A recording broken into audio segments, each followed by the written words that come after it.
With My Little Pony Friendship is Magic finally over, I'm surprised there isn't much talk of what its overall best and worst episodes were. While there were some that were hugely successful when they first aired, like Twilight's Kingdom and The Perfect Pair, it'll be more fun to see how they're seen as the years go on, and if some hidden gems rise up the ranks and take their place, with full hindsight in view. Similarly, there have been episodes that were hated when they aired, like Look Before You Sleep and The Mysterious Ne'er-Do-Well, but aren't given any attention at all these days. It could be people wanted to forget them, or there were bigger fish to fry by the show's end, but with a bigger picture of what Friendship is Magic is, came a more refined perspective of how these so-called duds weren't so bad in the long run. Case in point, the Season 2 episode, Putting Your Hoof Down. Truth be told, although I've never thought of this as a very good episode myself, it was what got me interested in both this show and making internet reviews. I just got so much out of it and wanted to throw some counterbalance into the Brony fandom that mostly seemed to hate it, especially fans of Fluttershy. But this was back in 2016, already a while after the episode was made, and I knew that I'd need some practice in reviewing TV episodes, and practice I got. Without any more dilly-dallying, gotta stay assertive after all, what is this episode? Well, it was written by two women, Charlotte Fullerton, who came up with the story, and Meriwether Williams, who devised the teleplay. The reason Charlotte wasn't able to complete it herself was that her husband, Dwayne McDuffie, had recently passed away and she needed some time to cope.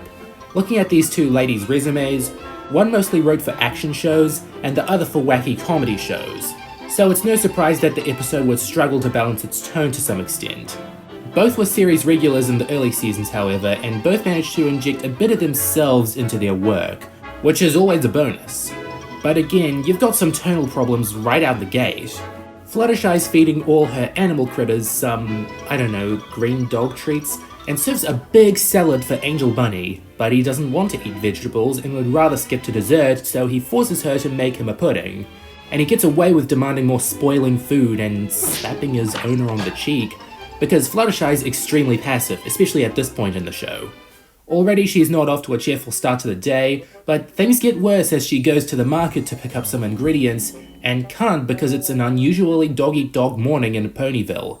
There are line cuts and mean business folk all around her, and even her friends acknowledge she needs more of an attitude to get by.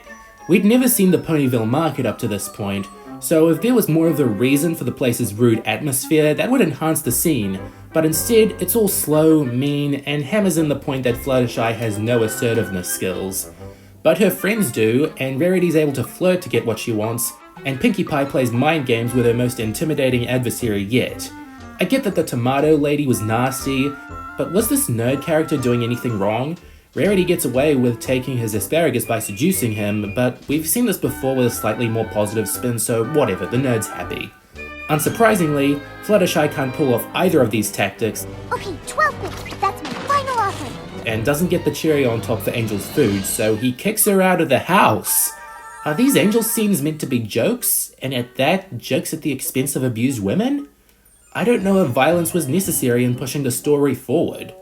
Fluttershy, now literally lying outside her house like a doormat, then finds a flyer for an assertiveness seminar hosted by a centaur named Iron Will. But even here she's sent back to the Jeez Louise, give her a break now, ladies. Oh hey, it's that Krusty Krab training video music. Jokes aside, Iron Will is a great antagonist. He's nothing too flashy or maniacal like the show's actual villains. That isn't needed in giving Fluttershy a foil, specifically giving her personality a foil. While she's brought up on stage and takes the seminar to heart without much issue, the following day her temper grows over the course of the day until she becomes outwardly nasty. I'll just say the gradual change from Fluttershy being a little more sure of herself to an uncaring maniac is just that, gradual. Even when she tips over wagons full of trash and demands to go to the front of the line, that's clearly a cathartic retaliation for what had happened yesterday.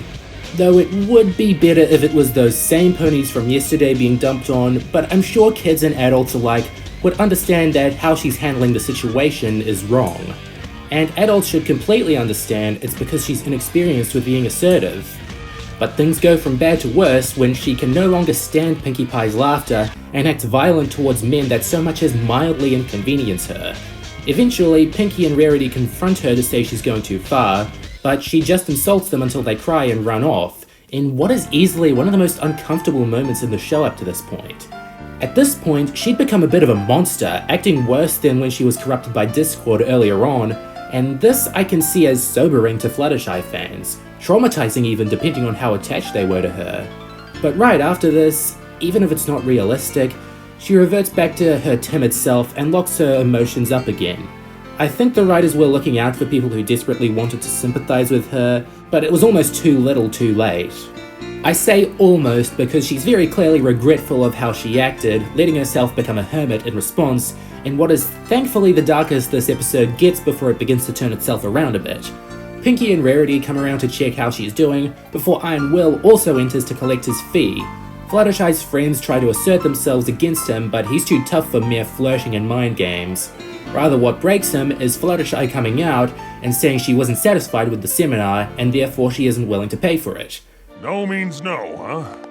Nobody's ever said that to me before. I swear, this episode has these weird moments where it looks like it's more about sexism than assertiveness as a whole. But it's a cheerful, satisfying ending where Fluttershy applies logic and reasoning in a sophisticated manner, then gets Angel to eat his food with the steer. Why in the name of God didn't she just use the steer earlier? The plot of this episode is rather messy, itself having an attitude problem. But I'll give it credit for trying to deliver a more raw emotional wallop than usual, and committing to taking Fluttershy's problems seriously to the very end.